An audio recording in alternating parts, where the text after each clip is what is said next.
साक्षी तिवारी जी, राधे राधे महाराज जी। महाराज जी, क्या किस्मत जैसा सच में कुछ होता है? क्या हमारी किस्मत हमारी ही हाथों में होती है? तुम्हारे हाथों में नहीं होती, विधाता के हाथों में होती है। तुम्हारे हाथ में तो बदल लेना भी, लेकिन नहीं, अवश्य में वो भोक्तव्यम कृतम कर्म शुभाशुभम।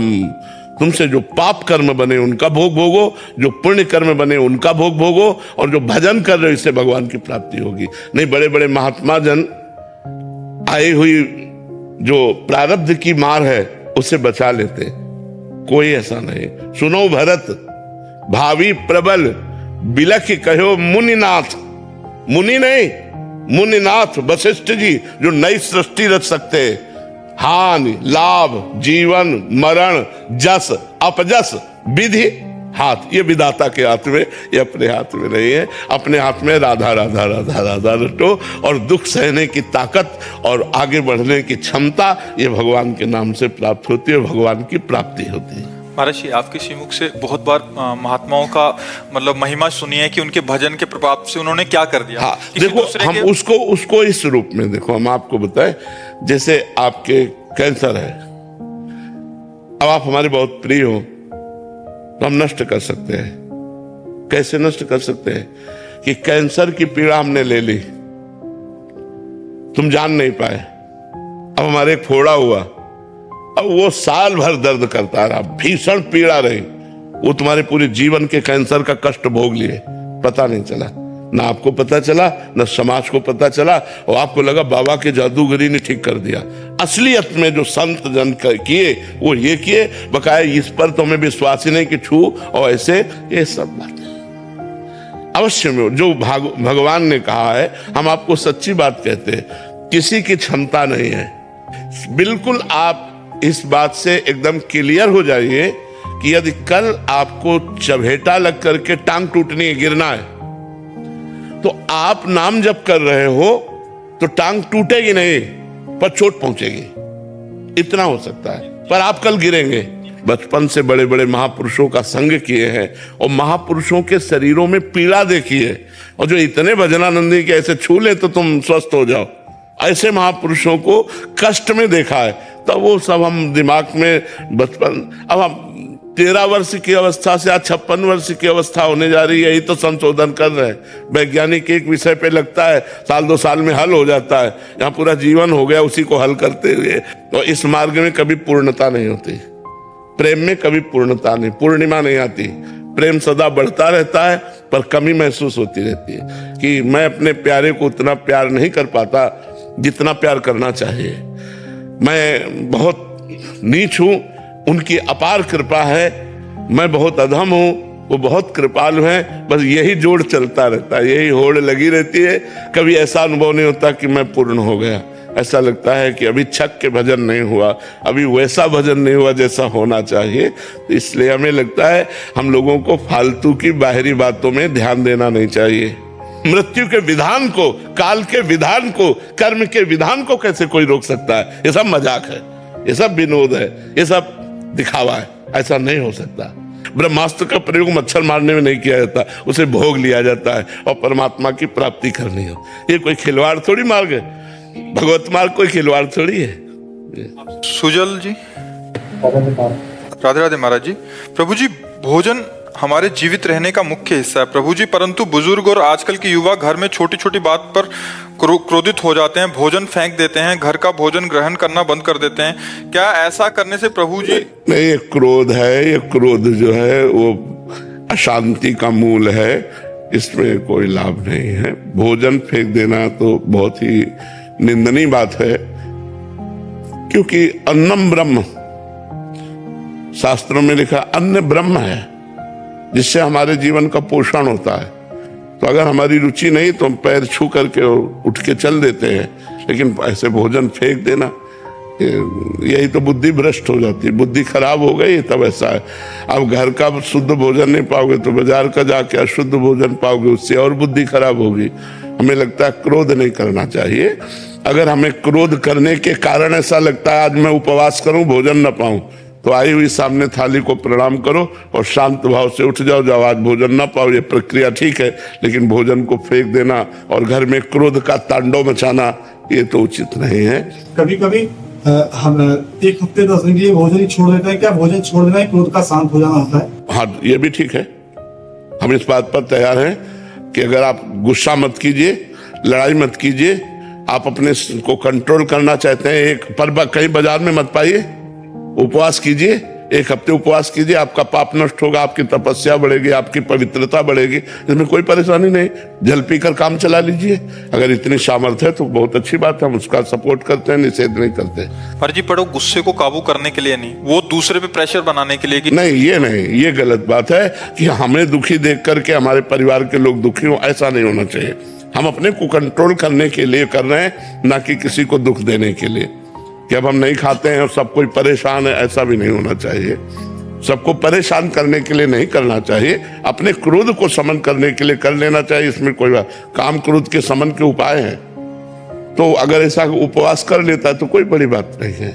राधे राधे महाराज जी। महाराज जी, मैं एक प्राइवेट कंपनी में नौकरी करता हूँ, पर घर आने में 3-4 महीने लग जाते हैं, छुट्टी नहीं मिलती। तो फिर जो पहले से मरे हुए हैं उनको उधर जाके बोलता हूँ कि वो मर गया, ये मर गई, मतलब जैसे दादी फूफा कोई मर चुका है, तो आज मेरा फूफा मर गया, आज मेरी दादी मर गई, तो फिर छुट्टी मिल जाती है। तो मतलब ऐसा तो सही बात है, कोई झूठी तो है नहीं। नहीं, अभी अभी मरी है, तो 3-4 बार मार देते हैं एक को। मतलब फूफा, मतलब हर तीसरे चौथे महीने में एक बार तो। नहीं, वैसे झूठ बोल के नहीं तो सत्य में भी तो छुट्टी मिलती होगी, बट वो इतनी सहजता से नहीं मिलती जितना मतलब। सच बोलने से छुट्टी नहीं मिलती। सत्य बोलने से तो माया से छुट्टी मिल जाती है यार, तुम कहते हो। फैक्ट्री में छुट्टी नहीं मिलती। अब हम तो कभी फैक्ट्री गए नहीं, तो हमको तो ज्ञान है नहीं, लेकिन हम ये कहते हैं कि झूठ बोलना अच्छा नहीं है। बोले ना तो कहेंगे जाओ जाओ फटाफट चले जाओ, छुट्टी दे दो, तुरंत मिल जाएगी, तुरंत। सच बोल दे, नई जगह ही नहीं आ रहा, वृंदावन नहीं जा रहा, तुरंत मिल जाएगी। झूठ बोल दे, जाओ जाओ चले जाओ।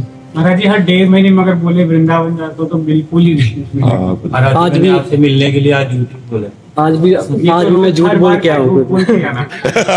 कलयुग का प्रभाव है, झूठा ही लेना, झूठा ही देना, झूठा ही भोजन, झूठ चवेना, कलयुग का एक प्रभाव है। लेकिन नहीं, असत्य संपातक पुंजा, ये पाप है, ये तो पक्का है। झूठ बोलना पाप है। साच बराबर तप नहीं, झूठ बराबर पाप। जाके हृदय साच है, ताके हृदय आप। देखो, तो हमें चाहिए कि समस्याओं से भले हम लड़ें, लेकिन हम सत्य पर चलने की कोशिश करें, झूठ से बचने की कोशिश करें। अच्छा, भजन और धाम और भगवत प्राप्ति के लिए झूठ बोलना झूठ नहीं होता। जैसे आप भगवान के लिए रो रहे हैं, तो आपसे कोई पूछे कि आप भगवान के लिए रो रहे हैं, हमें कहाँ भगवान के लिए रोना आता, आज हमारे शरीर में दर्द है इसलिए रो रहे, तो वो बच गए। जैसे एक सिद्ध महापुरुष थे, तो राजा के यहाँ भागवत हो रही थी, राजा भी बैठा हुआ था और भागवत हो रही पूरा। तो जो ही श्री कृष्ण रूप माधुरी का वर्णन हुआ, तो उन्होंने हुंकार मारी और बेहोश हो गए, और भागवतिक सारे सद्गुण प्रकट उनमें। अब राजा ने देखा ये लक्षण तो महाभागवत के हैं, वो उठा और चरणोदक उतारा और आरती की और हाथ जोड़े बैठा उनके चरणों के पास।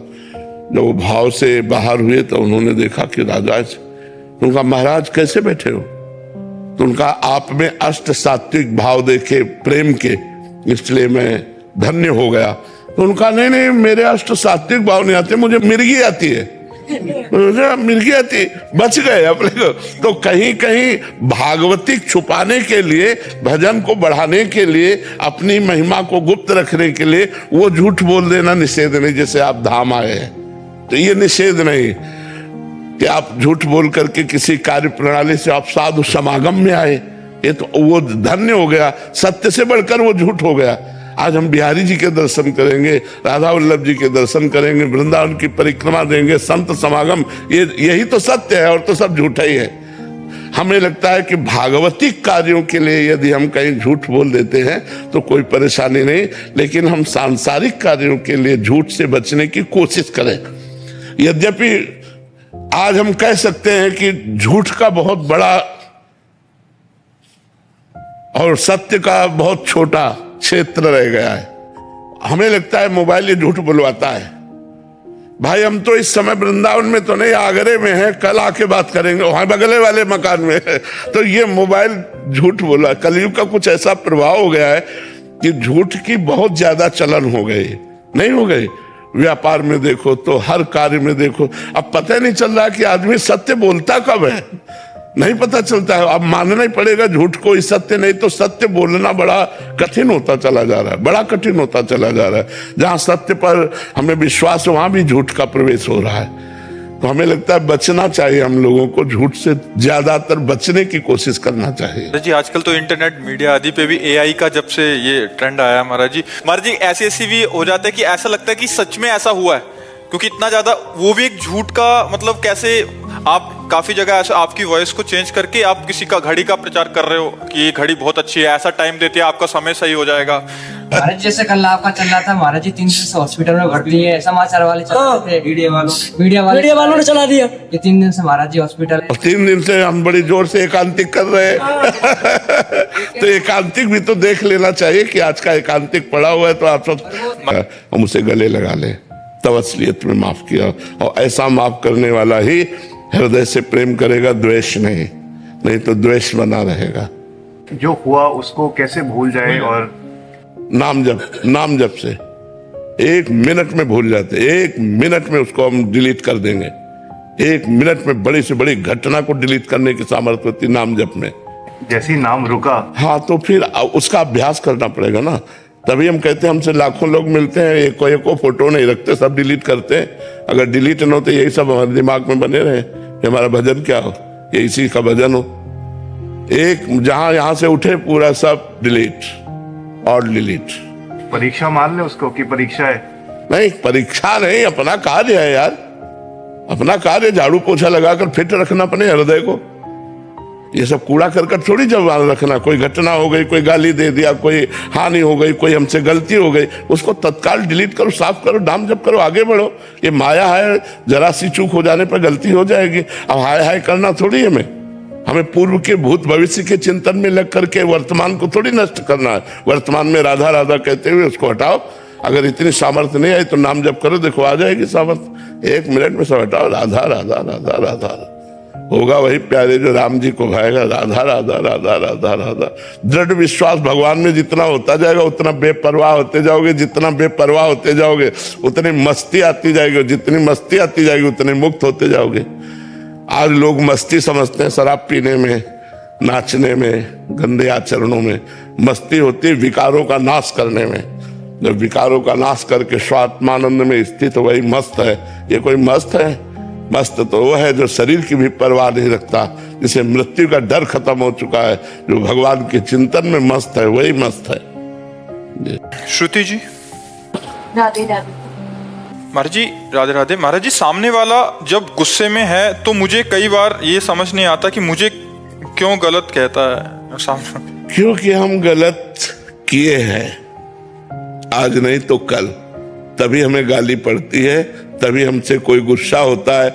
वो व्यक्ति गुस्सा नहीं होता, हमारा कर्म उसकी खोपड़ी में बैठ के गुस्सा दिलवा करके और हमको गाली दिलवाता है। हमारे पाप का मार्जन होता है। सही पूछो, यहाँ कोई ऐसे भी नहीं कर सकता।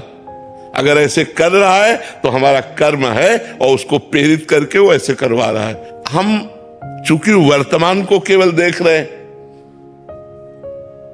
भूत को तो देखा नहीं। जैसे ए भाई, अगर तुम इनके भूत के कार्य को जानो तो तुम यही कहोगे भगवान ने सही किया।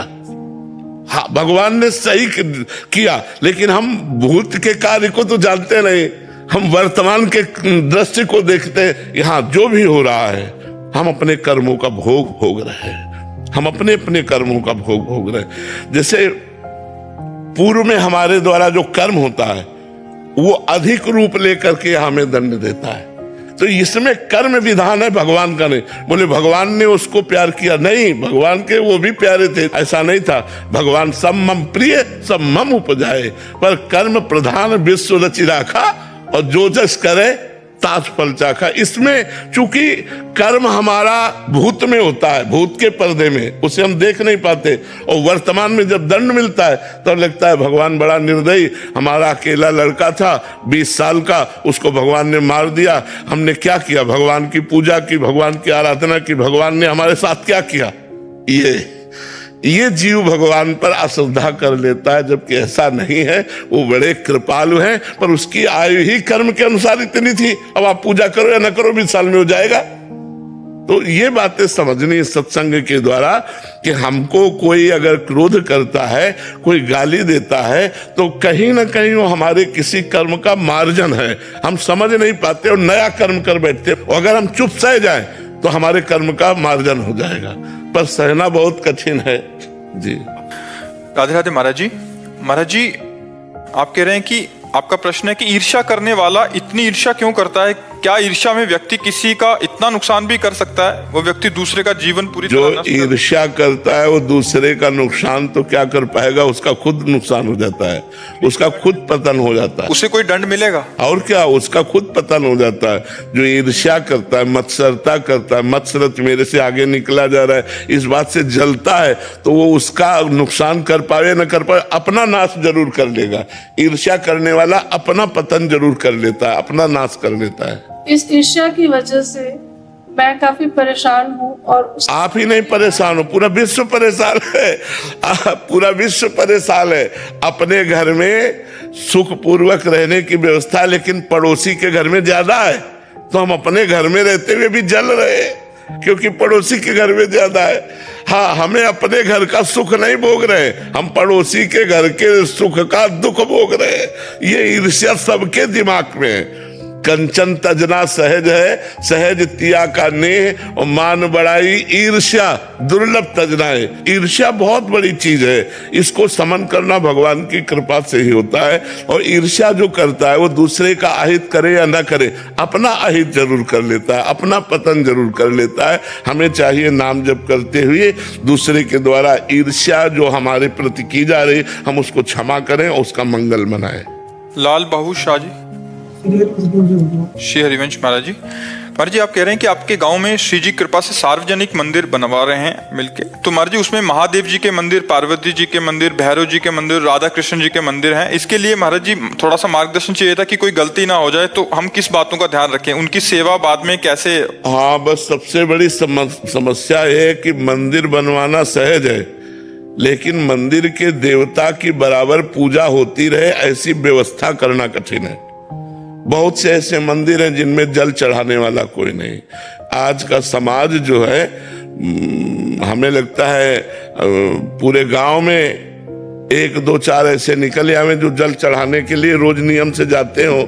नहीं तो अब नई जो जनरेशन है वो शंकर जी में सुबह 4 बजे जाके जल नहा के चढ़ाए, 9-10 बजे तक तो सोते हैं, तो सुबह जल। तो हमें लगता है देवालय बनवावे तो कुछ अर्थव्यवस्था ऐसी कर दे जिससे पुजारी आदि की व्यवस्था हो जाए और ठाकुर का भोग लगता रहे, ऐसी व्यवस्था कर देनी चाहिए। नहीं तो देवालय तो बहुत बनवा देते, लेकिन उनकी भोजन व्यवस्था, भोग व्यवस्था, आरती व्यवस्था ना करने से अपराध भी लगता है। मानो मंदिर है, अब जले नहीं चढ़ रहा, भोगे नहीं लग रहा, मंदिर हमने बनवा दिया तो अपराध बन रहा है ना। प्राण प्रतिष्ठा हुई, देवता विराजमान है, भगवान विराजमान है। विजया जी। श्री हरिवंश महाराज जी। महाराज जी, ऑफिस के काम का चिंतन होने से प्रभु का पूर्ण रूप से चिंतन या निरंतर भजन नहीं हो पाता, कहीं ना कहीं ये चिंतन भी बना रहता है कि बच्चों को भगवत प्राप्ति हो। महाराज जी, कैसे मैं इन दोनों बातों को मिटाकर श्यामा शाम की? देखो, सब शास्त्रों से सम्मानित और सब ऋषि मुनि और संत महात्माओं से प्रतिपादित हम आपको बात बताते हैं। हम ऑफिस गए, राधा अपना काम शुरू किया, फिर बीच में याद कर लिया राधा। काम पूरा हुआ 5 घंटे में, हाथ जोड़ा, हे प्रभु 5 घंटे में जो काम हुआ और आपका स्मरण हुआ, ये 5 घंटे आपको समर्पित करते हैं। आप ऐसा करके देखिए, ये भागवत धर्म है, कर्म समर्पण और भगवत स्मरण, इसी से सब काम हो जाएगा। कोई गृहस्थी में किसानी करता है, कोई व्यापार करता है, कोई ऑफिस जाता है, अपनी अपनी ड्यूटी दे रहे और सबको देना चाहिए। देखो अर्जुन जी कह रहे मैं सन्यास लेकर के भिक्षा मांग करके भजन करूंगा, युद्ध नहीं करूंगा, और भगवान कह रहे युद्ध करो। मामुनिस्मर युद्ध च, मेरा स्मरण करते हुए युद्ध करो, भगवान ऐसा कह रहे हैं। तो युद्ध माने अपने कर्तव्य का पालन। तुम जहां जो कुछ हो, तुम्हें जो पद मिला है, अपने कर्तव्य का पालन करो और नाम जप करो, यही पूजा है। इसी से भगवत प्राप्ति हो जाएगी, घबराने की जरूरत नहीं है। मान लो आप ऑफिस में बैठे हैं, तो ऑफिस का जब काम कर रहे हैं उस समय नाम जप नहीं हो पाएगा, क्योंकि मन एकाग्रता से हम जब काम करेंगे तो नाम जप हम भूल जाएंगे। तो जब हमें अंगुली रुके, मान लो लैपटॉप से राधा, हम अगर 5 घंटे में 10 बार राधा राधा बोल लेते हैं और 5 घंटा समय भगवान को समर्पित कर देते, वो भगवत प्राप्ति के योग्य हो जाएगा, वो आपको भगवत प्राप्ति के मार्ग में चलाएगा। लेकिन स्मरण आवश्यक है। भगवान को प्रणाम करके अपने ऑफिस में बैठो और भगवान को प्रणाम करके कर्म समर्पण करके ऑफिस से निकलो, पूजा ही हो गई आपकी। क्योंकि भगवान वो काम में तदात्मता होती है तो कई घंटों तक नाम छूट जाता है, चिंतन भी नहीं बनता। हाँ, कई घंटे तो हमें लगता है नहीं। एक बार 1 सेकंड के लिए रुके, राधा बोल दी, क्या चला गया? इसके लिए तो हम सावधान रहे। कई घंटे निकल गए भगवान नाम, मुझे ऐसा नहीं लगता कोई काम कि जिसमें हमको 1 सेकंड का अवसर न मिले। मान लो आप राधा बोले, राम बोले, शिव बोले, कृष्ण बोले, कृष्ण काम, कृष्ण, फिर काम, कितना सुंदर बढ़िया भजन बन जाए। हमें लगता है कि हमारी थोड़ी कमजोरी है, अगर हम अभ्यास को पुष्ट करें तो हो सकता है, नाम जप करते हुए हो सकता है। देखो हम इतनी देर से आपसे बात कर रहे हैं तो आपको लग रहा होगा कि हम नाम छोड़े हुए हैं, नहीं। हमारे दिमाग में यहाँ बार बार राधा लिखा जा रहा है, आपके सामने बैठे आपके चेहरों पे राधा राधा राधा। हम बोल नहीं रहे, बोल रहे हैं बातें, लेकिन हमारा दिमाग काम कर रहा है, क्योंकि अभ्यास योग युक्त चेतसा नान्यगम, जो अभ्यास किया जाता है वही दिमाग में छा जाता है। जैसे आप हमारी बातें ही केवल नहीं सुन रहे, अंदर कुछ और चल रहा है ना, जहां तुम्हारे कुछ और चल रहा है वहां हमारे चल रहा है। ये बात समझ ली। तो अभ्यास अगर हम कर ले तो हम 2 काम एक साथ कर सकते हैं। हमारे मन में इतनी क्षमता है, हम 2 काम एक साथ कर सकते हैं। अब अभ्यास की बात होती, देखो ड्राइवर बीड़ी भी पी रहा है, बगल वाले से बात भी कर रहा है, हंस भी रहा है, लेकिन वो सब कुछ नहीं कर रहा है। उसकी पूरी एकाग्रता ड्राइविंग पर है, पूरी एकाग्रता लक्ष्य पे है, पर एकाग्रता वहां रखते हुए भी वो हंस भी लेता है, वो बात भी कर लेता है, वो देख भी लेता है, लेकिन उसकी पूरी दृष्टि रोड पे है। जरा सा चूके कि एक्सीडेंट हो जाएगा, ऐसे हमें चलना है कि हमें बात भी करनी है, हमें हंसना भी है, लेकिन हमारी एकाग्रता भगवान पे रहे। एकाग्रता है जो भगवान पे रही कि मैं भगवान का कार्य कर रहा हूं, तो आपकी वो भक्ति हो जाएगी। रसखान गोविंद यूं भजिए जो नागरिको चित्त गागर में, जैसे ब्रजवासिनी गोपियां 3-3 मटकी ऊपर जल की रखे हुए, हाथ में बाल्टी है, रस्सी है, और बात करती हुई हंसती हुई जा रहे, लेकिन पूरी एकाग्रता सर पे है कि जरा सा बैलेंस बिगड़ा कि पूरी मटकी आ जाएगी नीचे। रसखान गोविंद यूं भजिए जो नागरिको चित्त गागर में, ऐसे हम गोविंद का भजन करें।